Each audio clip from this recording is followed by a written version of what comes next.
All right, welcome back. Let's see how to display the items that we added last time, right? So we're going to be learning for how to actually write queries here, and then use them to display everything in the database using a cursor and also using a cursor adapter. Right? So remember back sort of in our CRUD here. We're working on read now. So we're going to need to do a couple things. So our adapter is going to have some way to provide a cursor, and it's going to do that just by making a call to the query. And then back in our list activity, we're going to have to make a cursor adapter from that cursor, right? Using the cursor as a data source. So right in the code, what does this look like? So in our score data adapter, we're going to write a method here called getScoresCursor, right? So that returns a cursor, and it's almost one line of code, but essentially we want the most important line right here is to return the results of a query, right? So hey database, I'm going to make a call to you, right? SQL call to query from a given table, and I need to tell it which rows I want, right? Or excuse me, not which rows, but I need to tell it which columns I want, right? So which we call a projection here. The projection is just an array of strings, and you're just going to pass in a list of the different keys, right, that you want. Turns out that I could just make this null and it would return everything. And since that's what I'm asking for here, I could just make it null here. But I just wanted to show you how to do it so that you could see this, right? And then a whole bunch of optional parameters that we're just going to end up making null. But we're going to ask for them in descending order because remember we wanted to sort our scores like that, right? So what does this guy look like, right? So the table name, list of the columns, and then if you wanted to only get certain ones of them, ones with scores above a certain result or whatever, we want to display all of them. So that guy's actually going to be null. How do you want to group them by? Having the order that we have. That's actually what we're going to specify here is the order, right? So the by score descending, right? So that's the deal. Let's go ahead and write our code here. So I'm back in my data adapter, and let's see under these guys. I'm going to write this guy here so that's going to be public, so the other class can access it. Cursor called getScoresCursor.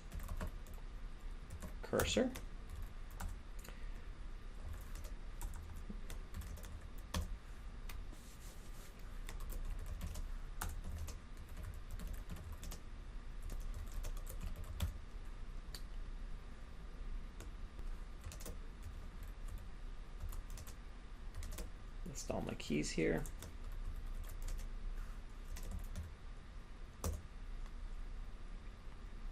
And then I want to return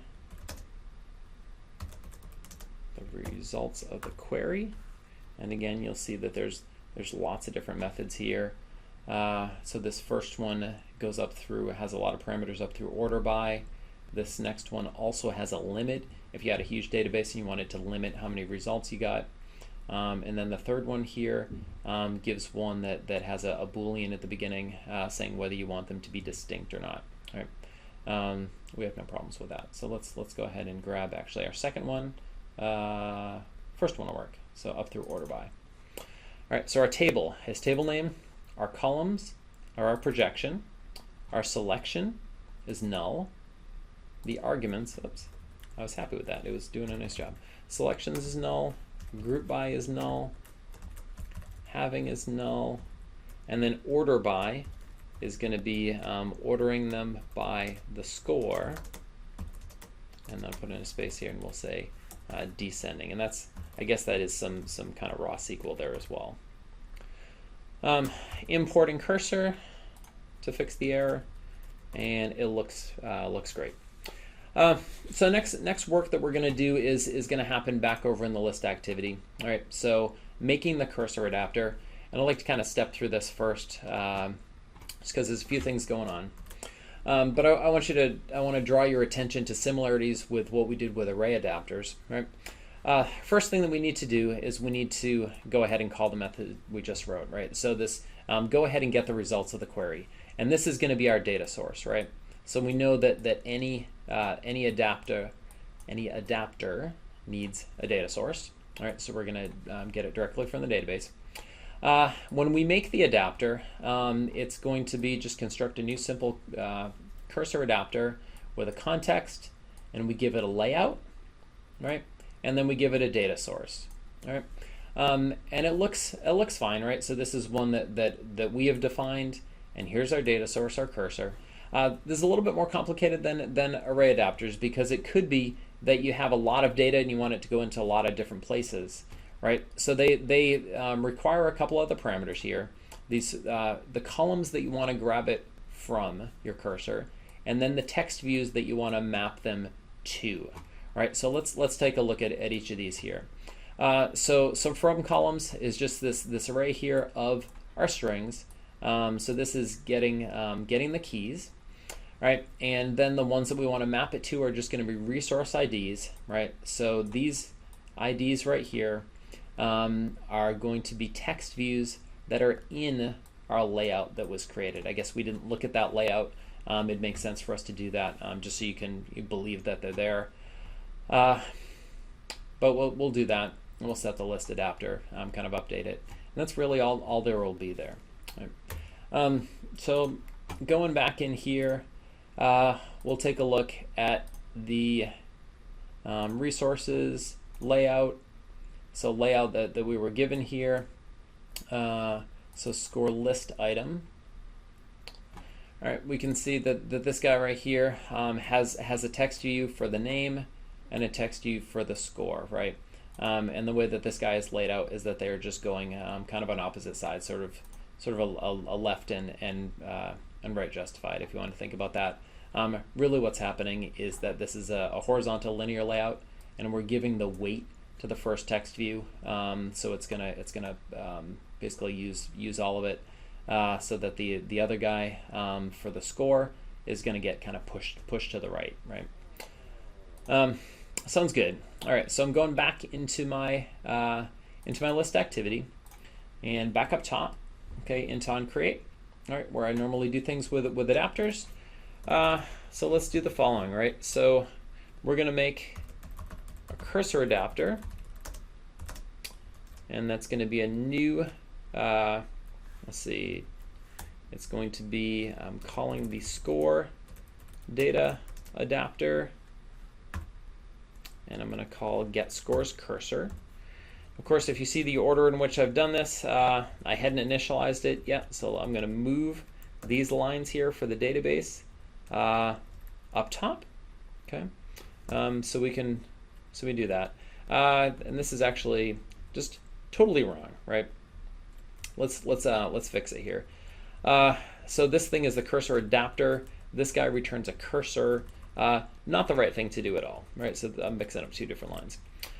So let's go here, and let's grab a cursor and import cursor. And then my adapter is going to be a new simple cursor adapter. And let's see, so what do we have here? So we have a context, which is going to be this. We have the layout, which is going to be r.layout. The one that we just looked at here, so score list item. We have a cursor, and then we have the from and to that we're going to have to write also. All right, so let's go ahead and do this. So an array of strings, and these are going to be the columns that we want to grab from. So this is going to be a new string array. We'll define it right here. And it's going to be, so from the adapter, let's see, oh, and we're looking for keys. Where are they? Let's go back to our adapter, up to our keys, and keys, whoops, made them private here. I'll go ahead and make these keys public. All right, so we can access them. So going back to the activity here, so score data. There we go. So grab the ID and the name, and the score. And those are going to be the columns that I'm going to be grabbing from the cursor. And then I want an array of resource ints here. So two, these are the text views. So that's a new array of integers. And that's just going to be things like r.id and should be text view name. And r.id text view score. And I should be mapping these guys together, but I'm realizing that I probably don't want my ID here, right? Again, IDs are nice, but certainly don't need to display them. So I'm going to go ahead and delete that guy, and then update so we can take these here. So from columns and to text views, and it's saying that this particular constructor is deprecated. Yeah, I remember that now. So there is if I go to this guy, there's another constructor. So the first one is deprecated. The second one, so it calls the standard constructor here, also has some flags. The flags I've always seen just set to 0 to get sort of the basic one, right? All right, so there's my cursor adapter. Let's go ahead and set the list adapter to be that cursor adapter. Let's try running it. Okay, so running it, I'm going to go ahead and add a couple names here. So again, I'm going to add Bob. And, oh, that's interesting. Wait a minute. Let's add Bob. Let's add Sue. I don't know. Go ahead and add these here. Kind of interesting. If I rotate my screen,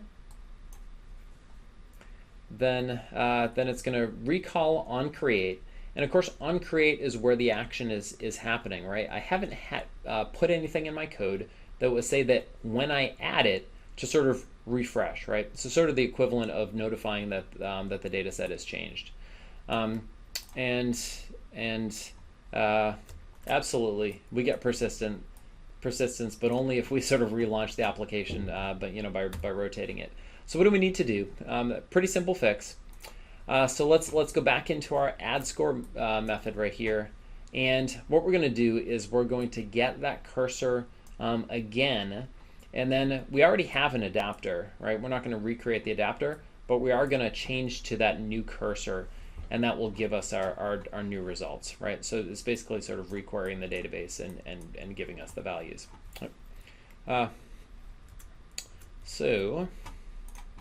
In our list activity, we'll go down again to our add score, and score data adapter, get scores cursor, save this guy right here in a temporary variable, and actually we don't even need to do much with that.